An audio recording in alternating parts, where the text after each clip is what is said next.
The real idea that we're after, like at the end of the day, it's not so much about how do we organize ourselves or how do we stay small or any of those things. The end output that we want is I want every member of our team to sort of look up at the end of their career or the end of their time at Outseta and say, Outseta allowed me to do the things that I wanted to do with my life.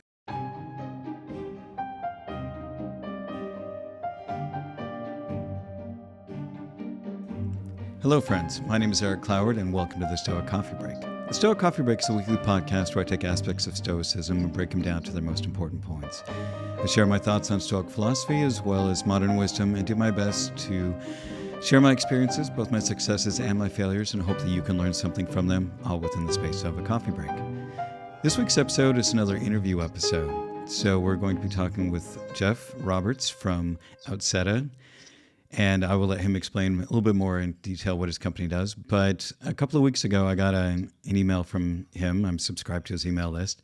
And he talked about how some of the things that he had done in his company were very counterintuitive to what a lot of companies do.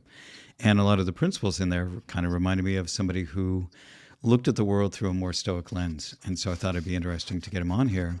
And even though I usually talk about Stoicism from a more personal aspect, I really like to bring in things from business world, from all types of areas, because I want people to understand that Stoicism is a very holistic philosophy. It's not just about you personally, but about how it integrates with society as well as your professional career and many other aspects of life. So welcome to the show, Geoff Roberts. Geoff, go ahead and introduce yourself. Eric, thanks so much for having me. Everybody, I'm Geoff Roberts. I'm a co-founder of a small software company named Outseta. I'm talking to you today from San Diego, California, and excited to dig into the things that we're doing differently in our business that certainly have a Stoic aspect to them. All right. So I guess give us a quick history on Outseta. Talk about how long you've been in business, kind of what was your inspiration for starting the company, and what's the biggest problem that you solve? Sure. So Outseta is a 8-year-old software business now. So we've been at this for quite a while. It is essentially a tech stack to start another software business, a SaaS business, or a membership type of business where you're charging recurring subscription or membership fees.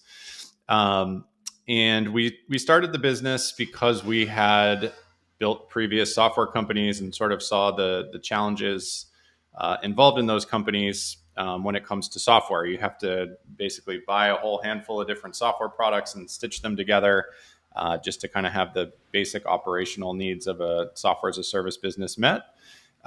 So we knew that was the problem we wanted to tackle.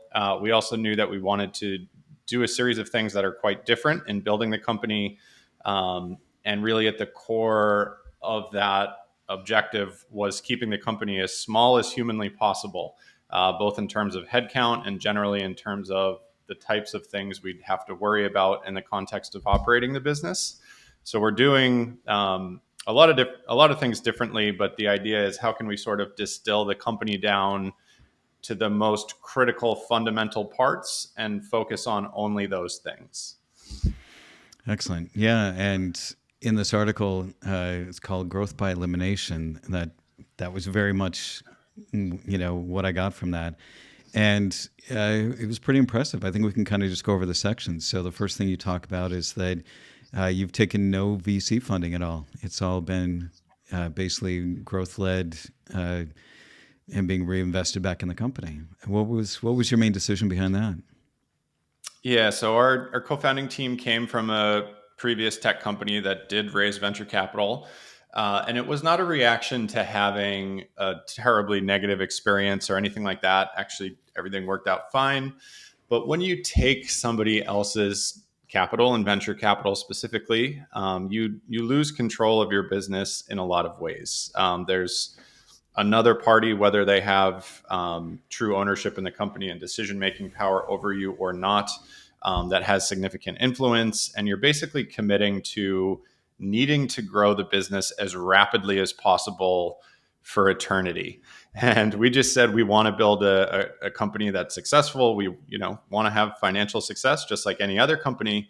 But that didn't feel right to us. We don't want to work in an environment where growth is the only objective that matters at all times. And we knew that staying independent and bootstrapping the company was a big part of that. So we just said from the get-go, pretty much no matter what, even if venture capital comes knocking at our door, we're not going to take it. We're going to move at a slower pace and try to build the company in a way that's more sustainable and healthy, and also just more enjoyable for the members of our team. Excellent. And one of the things you mentioned in there, which we'll get to in a second, is about kind of the equity that each people have in the company. Yep. What I thought was, what you have titled there, salary negotiations, and that I think that was the part that really gave me like a double, I did like a double check, like, wait, did I just read that correctly? A full-time Yeah. salary at Outseta is $210 per year, straight across the board. 210. Yeah, Yeah. we call it our choose your own adventure compensation model. This is kind of the most tangible thing that people get excited about when they learn how we operate. But the idea was simple. Again, we want to keep the company small. And we said, how does a small company compete with a larger company? You've got to attract really talented people and you need to incentivize them to act like owners in the business. So how do you do that? The obvious answer we came to was you make them owners in the business.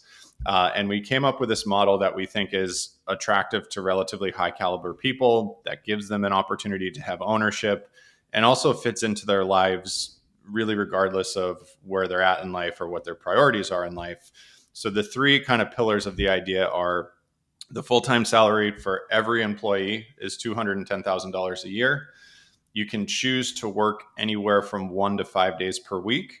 So if you say you're working 1 day a week, you're not making $210,000 a year, but you're paid off of that pay rate. You're making $42,000 a year.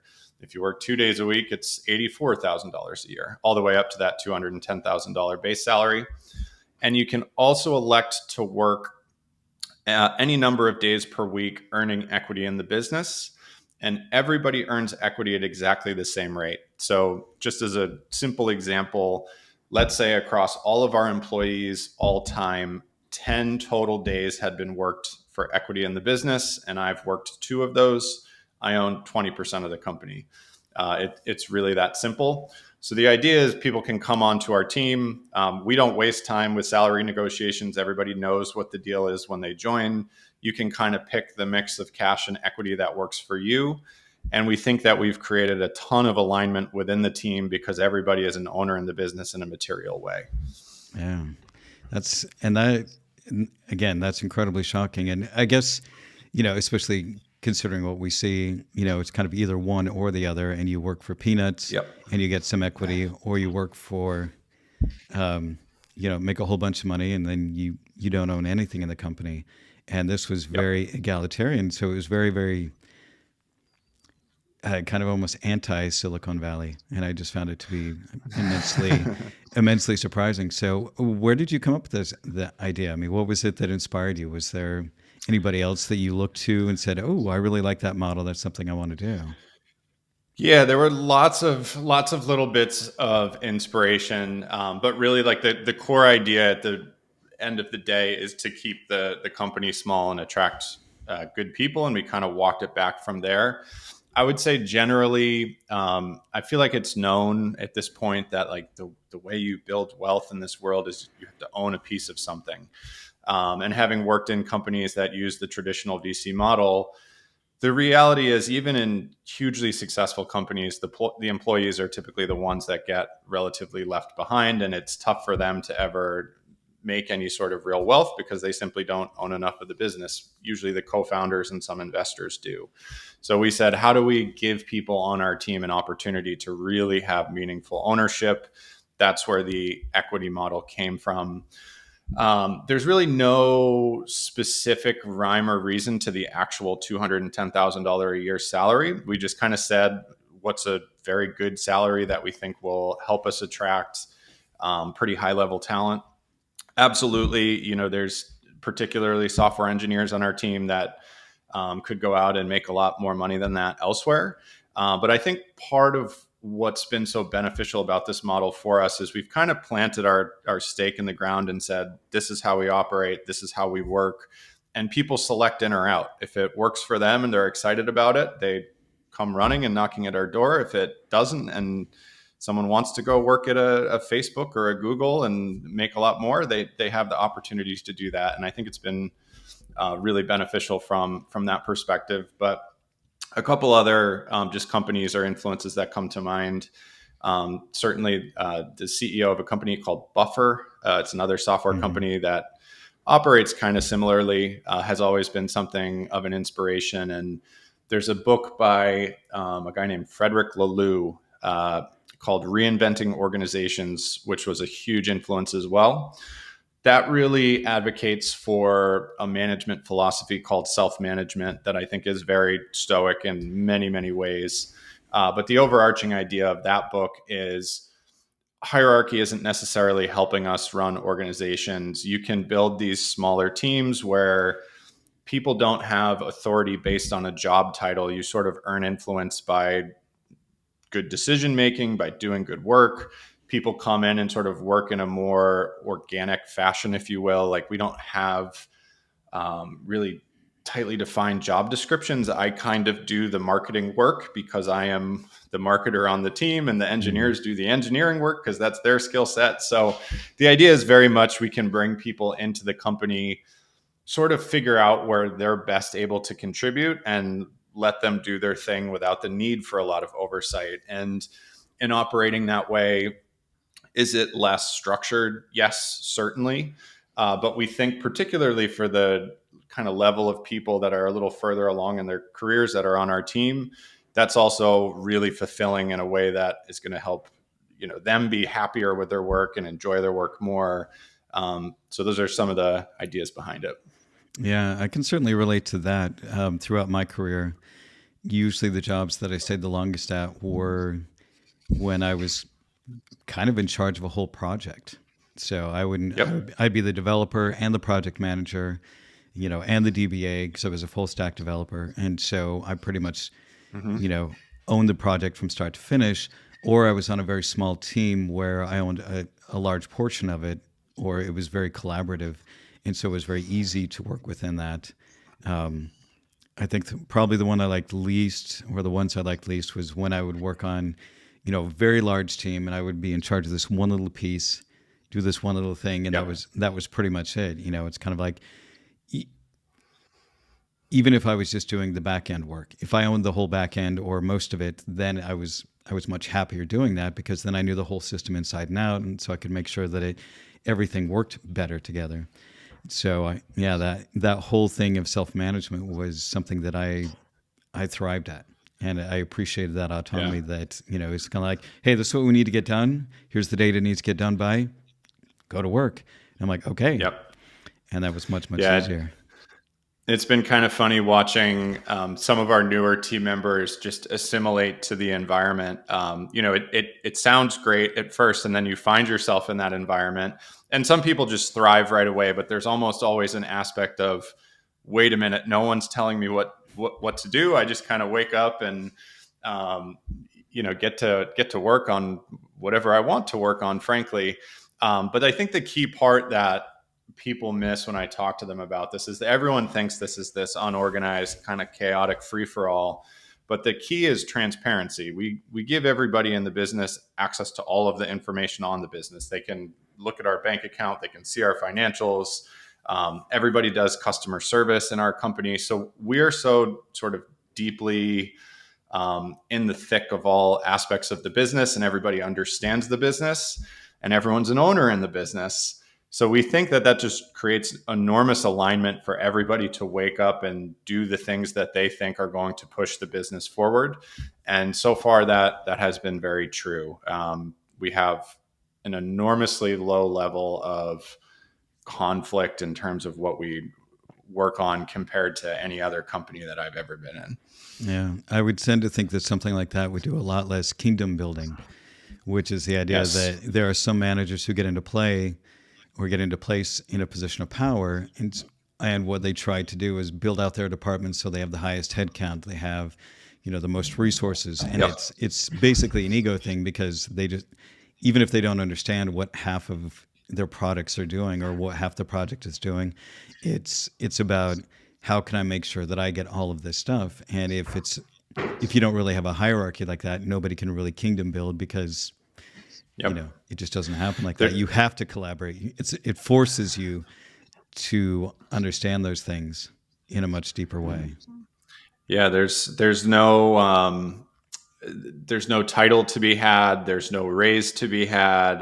The only thing you can do is show up and do good work that makes the business more profitable or increases the valuation of the business. And we're all on level footing in terms of our ability to do that. So a lot of those issues just kind of fall by the wayside. And something in the article that you mentioned that I keep coming back to, and a lens that I try to look at our business through, is there's kind of 4 activities in the business that we want to spend time on, and everything else we try to like completely delegate or eliminate from the business in general. The 4 things are building our product. We're a software company, so you've got to build the software. Marketing, so we need to make sure people are aware of the product that we've built. Providing great customer service, we think that's just a critical aspect of building a software company. And then hiring people to our team, which is something we don't spend a lot of time on because we want to stay intentionally small. But anything outside of that, we kind of look at it and say, okay, those are not the core activities that are going to push this business forward. How do we eliminate those things from the business or delegate them away altogether? Yeah, yeah. Which brings me to kind of the next section in your article where you talk about how you got rid of salespeople. You have no sales department at all. Yep. There's no, so 2 of the things that are abnormal in terms of our structure, aside from just no hierarchy, there's no sales team and there's no dedicated customer service team either. So from a sales perspective, having been in tech companies before, again, that did the more traditional venture track, as soon as investors or anybody else wants to grow faster, they immediately turn to, we're just going to throw bodies at the problem. And that typically comes in the form of salespeople. And there's no doubt in most companies I've been in, excuse me, more salespeople equals more sales. Yes, that tends to be true. But as you add in those additional salespeople, you're almost always adding in more inefficiency. And with each incremental hire, you're actually becoming less efficient as a business. We saw that and said, if we want to stay small, can we eliminate sales altogether and just be completely focused on product-led growth, which is a sort of a tech term, but for those not in the tech industry, it basically just means you can come to our website, you can try our software for free and decide if you like it and buy there on the spot. Nobody's going to talk to you. Nobody's going to sell you. Nobody's going to follow up with you. And without a doubt, there's some inefficiency in that. I'm sure if we had salespeople, we would probably be a slightly larger company. But we would be operating differently and we'd have a bigger team. And would we be as profitable or whatever? Who knows? We've just elected to operate this way very, very intentionally. And it's kind of a constraint that we operate within. The other one is no support people. So similarly, when tech companies scale, they throw a whole bunch of bodies at support. Oftentimes, those people ultimately are just escalating issues to somebody like yourself, who's a CTO or a software developer who can actually fix the problem with the software. And we said, again, there's inefficiency there and sort of unnecessary headcount there. If you reach out for customer service, we want you to interact with somebody who can actually solve your problem rather than just escalating it. So everybody on our team contributes every single day to customer service. Again, that's something that's probably unattractive to a lot of people, but it's just something where we said, this is how we operate. If you join our team, this is what's expected of you. And we think there's a lot of benefit to really in any organization to having everybody be that much closer to the customer. Yeah, I can imagine customer facing for everyone. Certainly, I mean, you start building those relationships, especially if it's a larger customer and they're having some technical issues.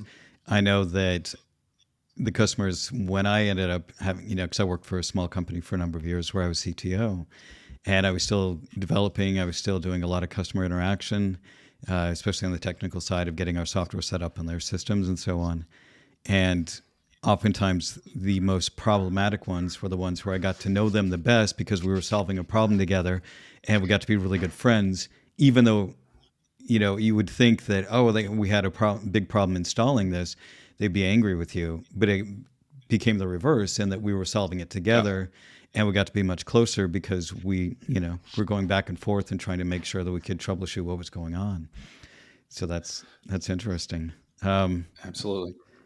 So you also have on there, you don't even budget anything, or you don't have a particular budget. You just simply, this is how much cash we have. If it's a reasonable expense, just take care of it. If it's something bigger, obviously, then we need to sit down and have a discussion about that. And Yeah. that's interesting. So when you do something like that, is it up to kind of your approval at the end, or is it that you take a vote and for some of the larger expenditures? Yeah, so there's sort of three different ideas packaged up here, which is we operate without budgets, performance targets, or forecasts. I whenever we talk about this, I get the most questions about budgets because people are like, "There's a financial reality in the business. How do you operate without a budget? How do you know what you can spend? How do you know what you can't spend?" And again, it just comes down to transparency. All of our employees know how much cash is in the bank. They know exactly what our payroll expenses are every month. So everybody's got this complete picture. And in short, it's very informal. What we sort of do is if you want to spend money and it's a smaller expense, let's just say under $1,000, you have the ability to go do so. If it's something that you think is going to benefit the company and you need access to a tool or a ticket to a conference or whatever it might be, you don't ask. There's no one to ask. You're part of this team. There's no boss to go for approval. Just make it happen. No questions asked.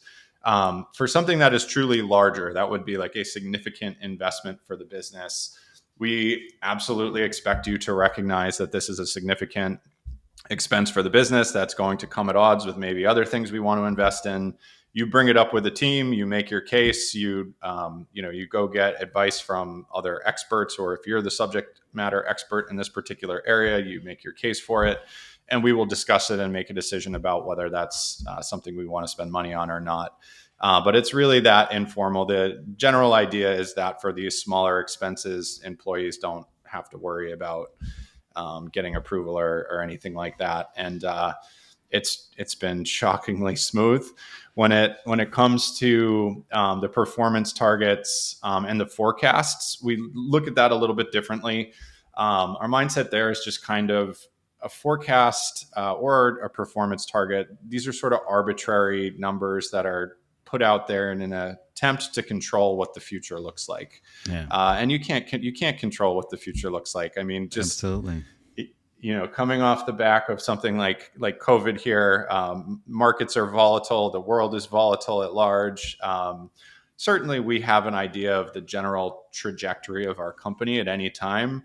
But why are we going to set some arbitrary target and then decide that we feel good or bad based on our ability to hit that target if we're doing all the things in the best interest of the company every single day? So we're really trying to adopt that long-term mindset. If you're always doing what we think is in the best long-term interest of the company, we'll end up in a pretty good place. Yeah, that kind of reminds me, there's a saying that I mention on my podcast quite often, which is that, failure is just missed expectations. And oftentimes you're the one who sets those expectations. So Absolutely. if you think you're failing all the time, look at your expectations. They just might be completely unreasonable or completely unnecessary. And, the Stoics talk often about accepting things as they come, because you can't control the outcome. You control the process. And by focusing on your process and improving your process, and your goal is to always just get better at whatever it is that you're doing.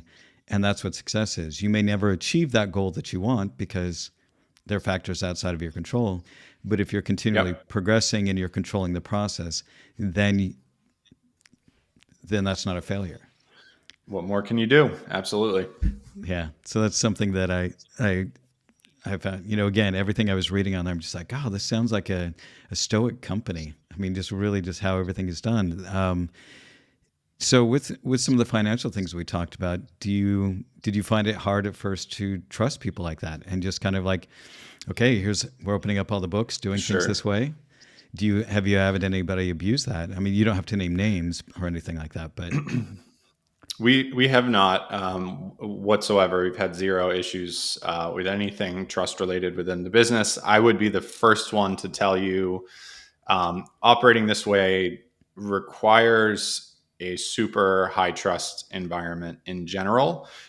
You need to build relationships with people that you trust, but I think also to operate this way, you need to be a person that just sort of defaults to trust. And then if someone breaks that trust, certainly you can cut them out or react to that. But you need to lean that way by default. I have had versions of this conversation many times with other startup founders who will just sit here for an hour and pepper me with what if this, what if that scenarios. And Mm-hmm. certainly our company is maybe more vulnerable in some ways because we operate like this. But I would say for us, it started with our co-founding team. There's 3 co-founders.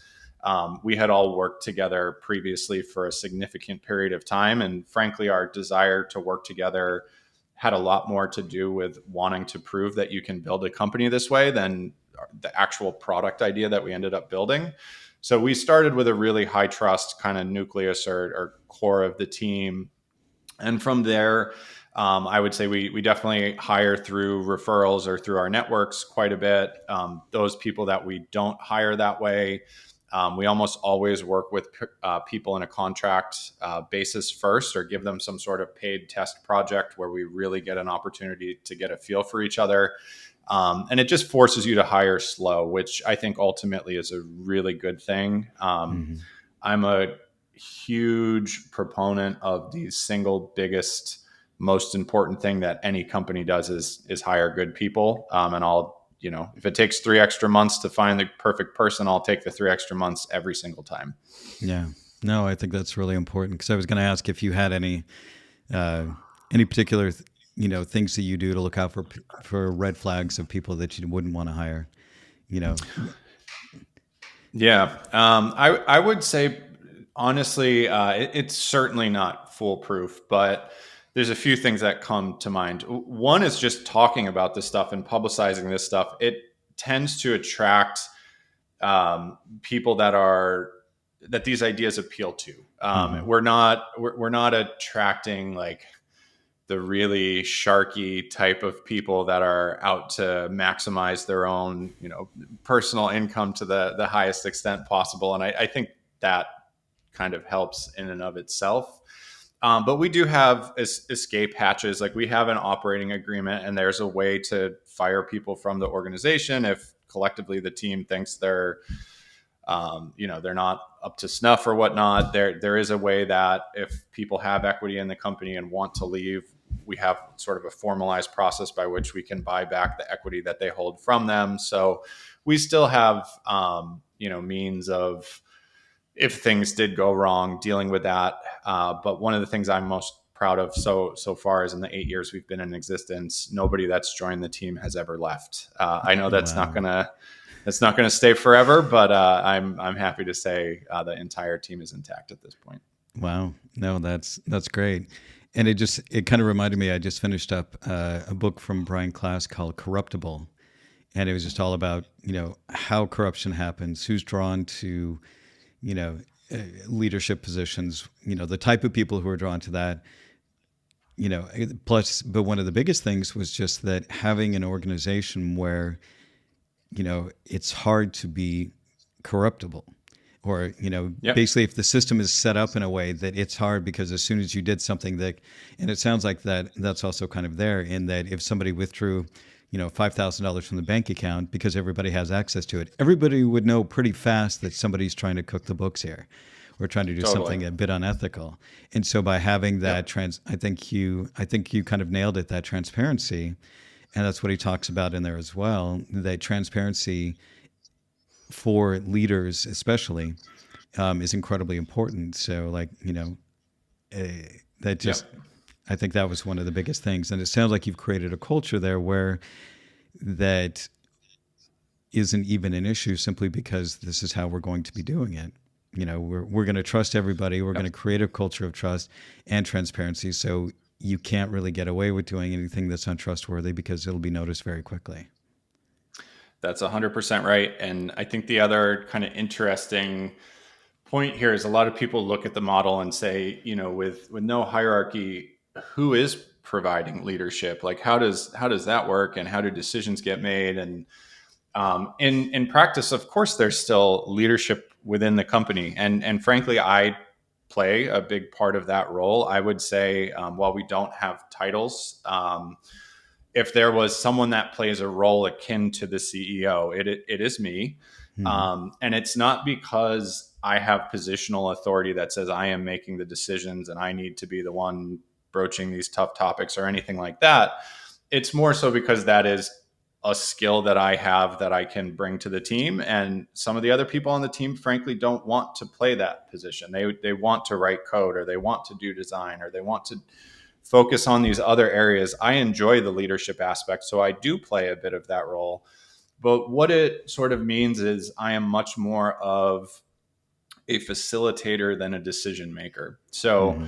to give you a really kind of more sensitive topic, so when it does come to pay increases, so in our case, not everybody is working 5 days a week for the 210K. Some people are working 2 days a week or 3 days a week or whatever it might be.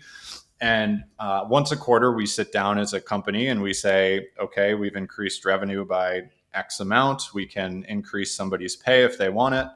And we have this discussion where someone is not just being assigned a raise, but we have an open discussion about who should we allocate these funds to.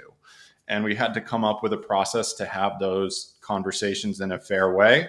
And we look at things like how long you've been with the company, when your last pay increase was, the needs of the business at that immediate moment. If you're a developer and we need more development, you're more likely to get the pay increase this time.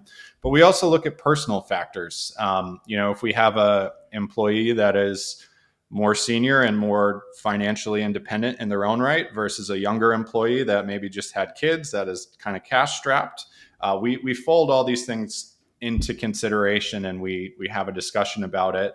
And sometimes we do have to make hard decisions. But rather than me being the person that makes that decision because I am the CEO, Hmm. I am just the one sort of facilitating this discussion, and we vote on it as a team.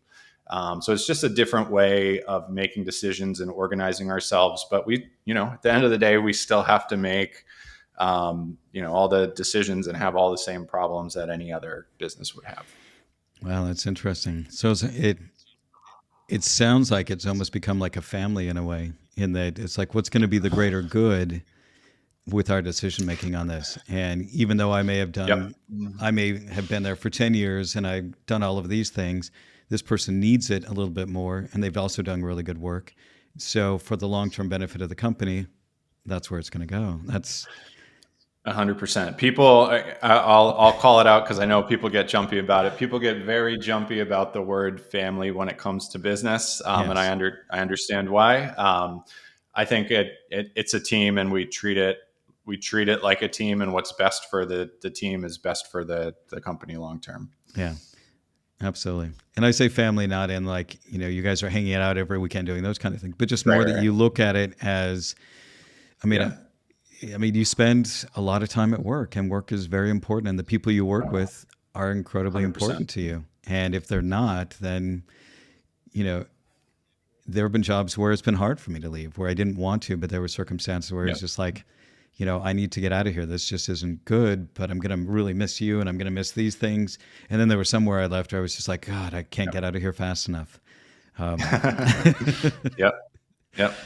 but Yeah. The real idea that we're after, like at the end of the day, it's not so much about how do we organize ourselves or how do we stay small or any of those things. The end output that we want is, I want every member of our team to sort of look up at the end of their career or the end of their time at Outseta and say, Outseta allowed me to do the things that I wanted to do with my life. It played an instrumental role in enabling me, yes, to have a enriched and nice professional experience, but it also gave me space to do the things that I wanted to do in my life outside of work. And I think that all of these ideas are ultimately trying to foster that environment. And my belief is, if we sort of nurture the person and their lives, they will in turn nurture the company. It's kind of this harmonious relationship between employee and employer, or at least that is what we are after. Whereas I feel like in a typical organization, it's like, how does the company extract value out of the employee? And Yeah. it's very one way. Yeah. No, that, I mean, that is, it is basically a concept that exists in there. And I think that, um, I don't know if you read Cory Doctorow, but he often talks a lot about kind of an extractive economy and how, Mm-hmm. companies, first they, first, they'll often start out as good companies. And then over time, it's like, how can we extract maximum value from our customers? How can we extract maximum value from our vendors and then from our Yep. employees? And it's always this kind of clawback type of thing. I think I was reading, he discusses how Amazon, if you are a top seller on Amazon, you're basically paying 51% of your revenue Yep. back to Amazon because of all of the little hooks that they have and everything you do, that you have to sign up for all of these things in order to reach that point. And so rather It's than being crazy. a neutral platform where, hey, if you have a good product and you're good at marketing it, here's our store for you. It's, well, if you want this little thing, then you have to pay us this percentage. And if you want this little thing, and then you also have to, we have to be the ones to handle your logistics. And so, we're going to charge you extra for that. And then they turn around and copycat a lot of these products as well. And so Yep. it's a very extractive type of model and thinking. And I just, whenever I got contacted by people who are like, "Hey, do you want to work at Amazon?" I was just like, "No, I don't want to work for a company that's their mentality and that's the way that they think. Even if I'm in a department that doesn't think that way, if the overall structure of the company that's what they're doing, then that's going to be hard for me from a level that, just from an ethical level, from my standpoint, I don't want to be involved in something like that." So I applaud you Yep. for I applaud you for that. I find that pretty amazing. Um, so coming down on your article again, chargebacks. I thought that was interesting. Yeah. So this is very stoic. So chargebacks occur in a digital business or software company if a customer buys your product and then basically says that they didn't. They're trying to get out of paying for something that they signed up for in almost every instance.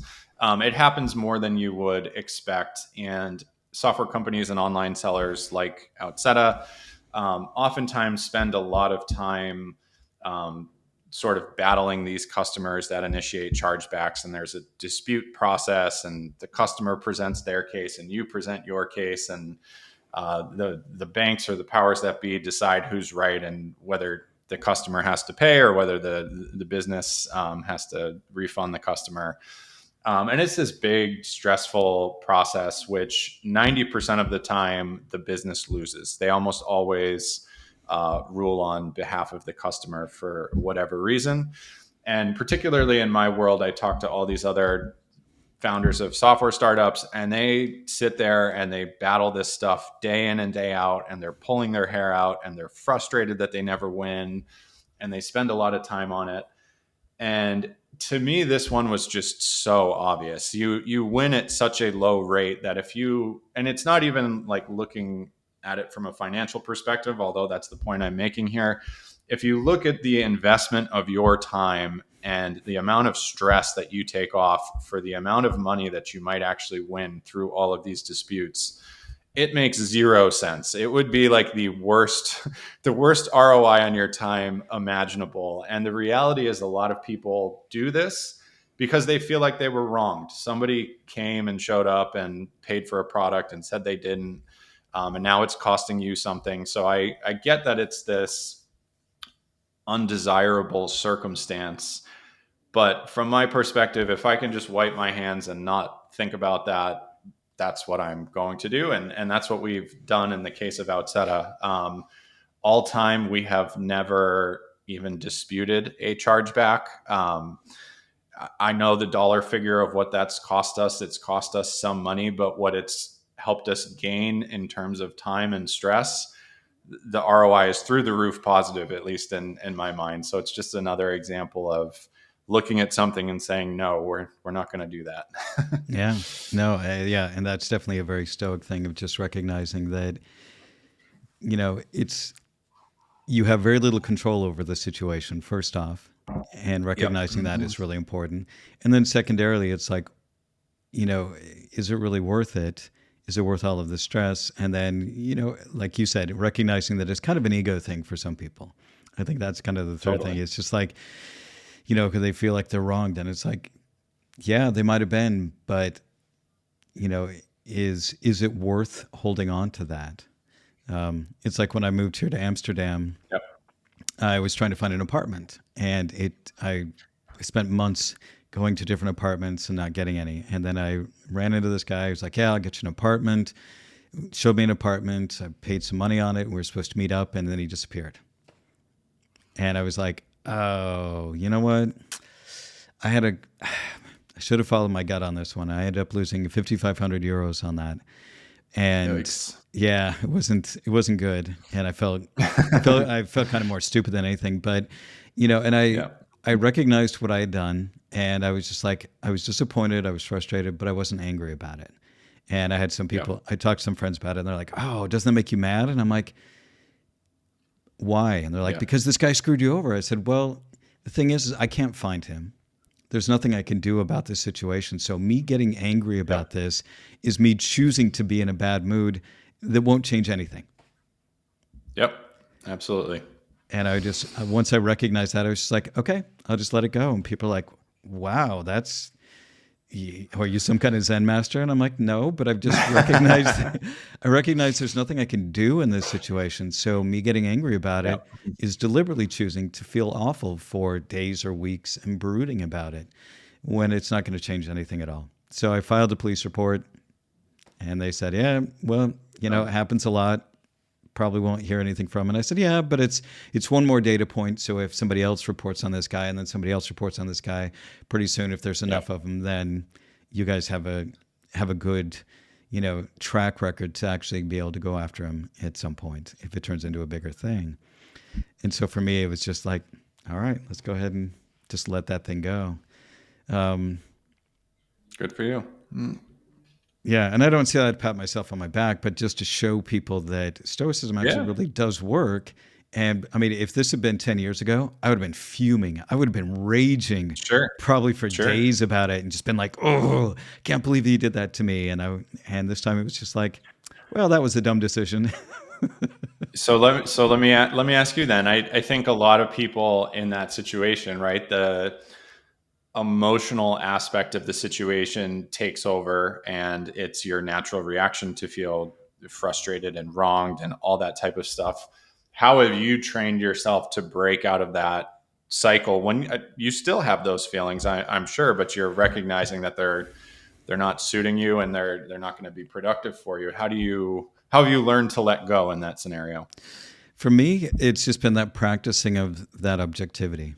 And just Okay. when, like, even just from small things. So when I wake up in the morning, if I'm feeling kind of crappy, like I did this morning, I woke up and I was just kind of in this sour mood, and I couldn't attribute it to anything, but I just felt it there. And rather than trying to push it away or giving into it, I just noticed it and was like, "Oh, this is interesting. This is what I'm feeling today. Wonder why I'm feeling that." So I journaled about it for a little bit, and nothing really came out. Just some basic anxiety. I'm moving into, like I said, a leadership coaching career, and so that's totally different than anything I've ever done before, and it's been more challenging than expected. So I think there's just some fears because I've been living off my savings and not bringing in as much income as I would hope by this point. So there's that fear of like, okay, how am I doing this? Am I going to be able to do this, and so on. But then just recognizing that and being, I'll figure it out. I have, if I need to, I can go get a software job somewhere. I did that for 25 years. Sure. I've got the skills. I'm sure something would come up with that. But a lot of that just came through a lot of practice. And I think the biggest thing that I did was about 3, maybe 4 years ago. I meditated for 60 minutes a day for 60 days in a row. Okay. And just sitting in that practice for that amount of time kind of rewired my brain.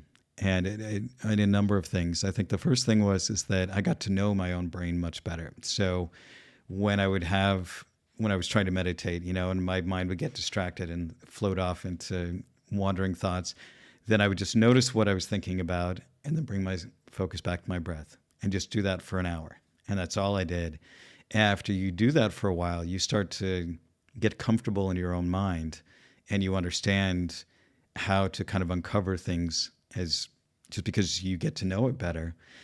I think the Sure. second thing is that over doing something like that, it's kind of like your brain starts, your unconscious, subconscious, whatever you want to call it, starts working through a backlog of all the stuff that you didn't really deal with before.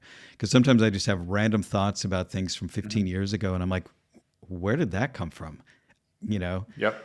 And so it was almost like he was able to kind of get through a backlog of things, and I felt that after that 60 days, like it had seriously wired my brain in a way that helped me to be more calm, in so much that even being in the moment of emotional distress, I'm able to step back very easily and look at things objectively, not be offended by what other people say, to take things more lightly. If somebody says some stupid opinion, I can just Sure. be like, well, that was kind of a dumb opinion.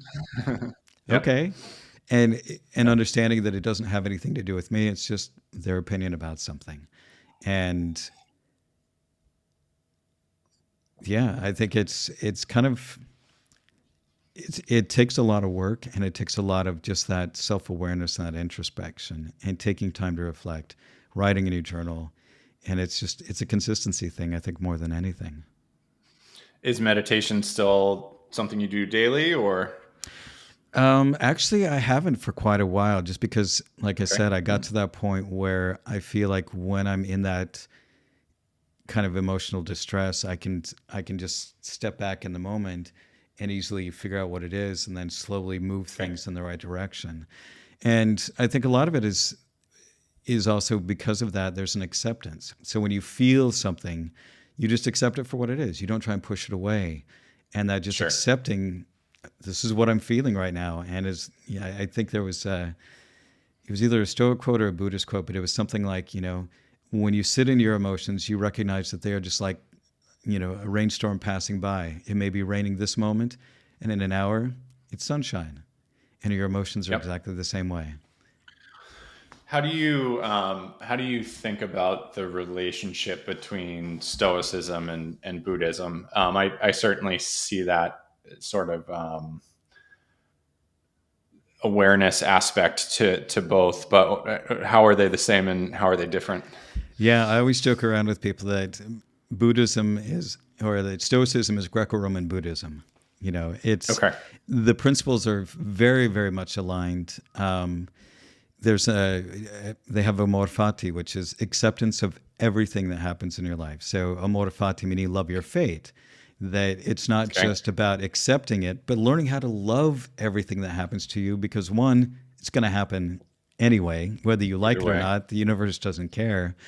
And so you Yep. can either have a bad attitude towards these things that are happening, or you can choose to have a good attitude toward them. It's all up to you. And so and that's a very Buddhist thing of just like it's your thinking Yep. around things that cause your suffering. And I think that that's one of the eternal, what is the first eternal truth, is that life is full of suffering, and most of the sufferings are from Yep. attachments. And Makes sense. Stoicism is very much that same way. Have you studied Buddhism or?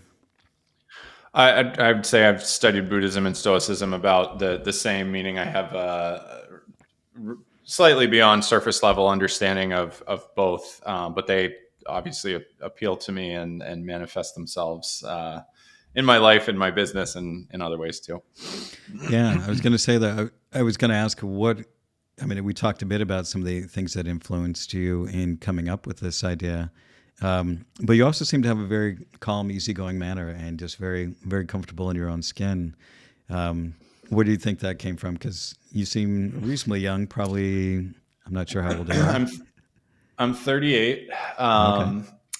I am definitely a relatively naturally calm person. I think that is just part of my disposition. when I was younger, I certainly had, and I still have to an extent, a competitive streak. So it's not like I'm just like totally vanilla. I also have a bit of a hedonistic streak, if I'm honest, at times. I think I latched on. There's a million different cliches for it, but I latched on at a pretty young age to the idea that you've only got one life, and you might as well make something of it. And a huge part of my perspective on the world is you should be having fun and enjoying yourself. And that doesn't mean you spend your whole life sitting in a bar or doing hedonistic things. It means you have to figure out how to make these other areas of your life, including work, um, work in tandem with this idea that you want to enjoy life as much as possible. So I think that's like the game that I'm trying to win in terms of life is like who can be a good person and have the most fun, and having a calm disposition. Naturally, I think those are sort of the two forces that have shaped a lot of how I work and live my life in general. Interesting. So what would you say you've kind of attributed your ethical framework to? Meaning what what was it? Was it your Yeah. parents? Was it religion? Was it because a lot of people are funny. They'll ask me because I used to be Mormon and I left the church, and they're like, Hmm. "Well, what keeps you from being a bad person then if you don't have religion?" And I'm always like, I don't have to be religious to be a good person. I can still be Yeah. highly ethical. In fact, I think I'm more ethical now than I was when I was a Mormon. Yeah. Mine is totally my parents. It has nothing to do with religion in my case. My mom was raised Protestant. My dad was raised in an Irish Catholic family. Like they both went to church when they were kids, but they brought me to church when I was very young. The sort of famous story in my family is when I was 4 years old, they brought us to church on Easter, and I told my mom I never wanted to go back again, and she said, "Fantastic! We were hoping you would say that." But my parents are pretty intellectual, and my dad in particular is very science based. He's an engineer himself, but Hmm. he sees the world through a very scientific lens. Uh, but they both have always been big on, being a good person doesn't come down to worshiping anybody. It comes down to the quality of the decisions that you make, and just generally like be a good person, do the right thing, even when it's hard, even when you have incentives not to. And I wasn't taught really anything beyond that except those ideas by two people that lived them. I'm the first person to tell you I don't have a story of growing up with like a ton of trauma in my family life or anything like that. I had two parents that were really wonderful examples, and I'm lucky to say that. Yeah, that's wonderful. I, mine was kind of the opposite, unfortunately, Hmm. but I don't look back on that and go, oh my gosh, and it should have been this way or should have been that way. It was what Yep. it was, and I can recognize that with my father, there were plenty of great things about him, but that he was doing the Yep. best he could, and his childhood was much worse than mine. So the fact that he was even the father that he was a vast improvement on the way that his father was. And then when I had my Sure. kids, I was a much better father because I recognized like that is not what I want, and so my kids Hmm. grew up in a pretty healthy way. So I was pretty happy that I was able to break that cycle for my kids because Absolutely. it was not a good thing. Even though my own life, for a lot of it, has been chaotic as I've worked through this, which is why Stoicism for me was such a grounding thing. And Yep. finally reaching that point to it's been the thing that for me has helped me to be the kind of person that I always thought I could be, and really to be able to think about things in a very deep way, have a clear framework that helps to illustrate those things, where that self-awareness, that you know yeah, I'm not doing a good job of explaining it, but it's like Yeah. I always felt like I was a bit smarter than what I was able to achieve, but I didn't know how to think well. And Stoicism has been that thing that has helped me think in a much more better way, or a much deeper way about a lot of things. And how valuable is that? I mean, whether it's stoicism or religion or meditation or whatever it might be, if you have a tool that does that for you, that's incredible. Yeah, and that's part of what, like I said, I mentioned before we talked. My friend Trevor, who lives in Southern Oregon, we're working on a thing together called Building the Unbreakable, which we're going to be putting out pretty soon. And what I love about our relationship is that we met through my podcast, and I was living in Portland at the time, and we just hit it off. We ended up having a Zoom call. We scheduled for an hour just to get to know each other, because we were both in software. We were nearby. He was a listener, and we ended up talking for 5.5 hours. And it was just one of those things where instantly. And he's one of those people in my life where if I were going on a trip and I needed to give somebody my laptop with its password because I wasn't sure if I was coming back and they needed to clear up my stuff, he'd be that person where I could, like, here's my laptop, here's my password, I trust you, and wouldn't even have to think twice about it. And that's one of the things that I've loved about this podcast is I've met so many people who become very close friends who also ascribe to that type of ethics and that type of trust. And so for me, it's been nothing but a positive in my life. Awesome. Yeah, a podcast is an amazing vehicle to meet people in general, and have an environment like this where you can sit down and chat with a person where, frankly, you in most cases you wouldn't do this unless there was this thing called a podcast happening in the background. Yeah, it's definitely helped me meet some great people like Donald Robertson, who's big in the Stoic sphere. He's written a number of books, and I've gotten to know him through having him on my podcast twice. Then I was on his podcast last week. And cool. He's just this great, warm, friendly guy from Scotland. He lives in Montreal, and cognitive behavioral therapist, and just really intelligent and so warm. And it's just like I get to meet these really great people, and so I consider it. It's been a real blessing in my life, and for me it's been great because I've used it as my public therapy. So most of my episodes are me just talking about an issue with Stoicism. And usually it's a problem I'm struggling with. And then it's like, okay, how do I use Stoicism to solve this problem? This is what I did. And then I turn around and share that experience with other people. Because I figure if I'm struggling with this, probably somebody else is too.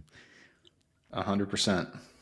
Yeah. So, well, I appreciate your time. We're coming up on an hour here. I've really appreciated having you on this podcast. So like I said, how you run your business to me was just something that I had never seen anything like that. I'd read a little bit about Buffer probably about 10, 15 years ago, and how they ran things and how it was very controversial in Silicon Valley because people are like, oh, you can't run a company that way.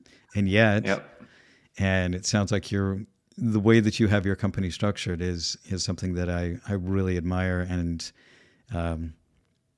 something I'll have to consider as I work with Trevor on building out what we're doing. So because I really thank you. Yeah. I appreciate the opportunity to come on and share a little bit about it, and I will be listening to more of your podcast episodes, and would love to just learn more about Stoicism in general and how I can incorporate it more.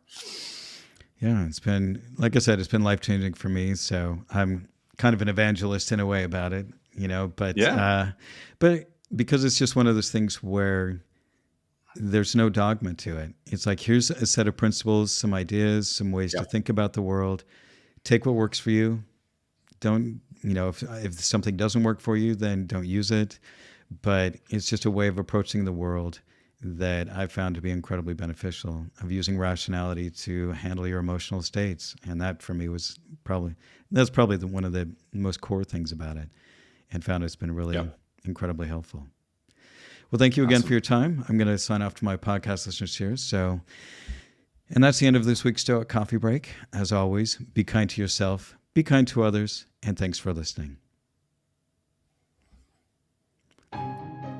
Hey friends, I hope you enjoyed this interview with Geoff. I really enjoyed chatting with him and seeing how a leader in a company is taking a more ethical approach to how he handles his business. I hope that some of these ideas are ones that you can take into your professional life as well.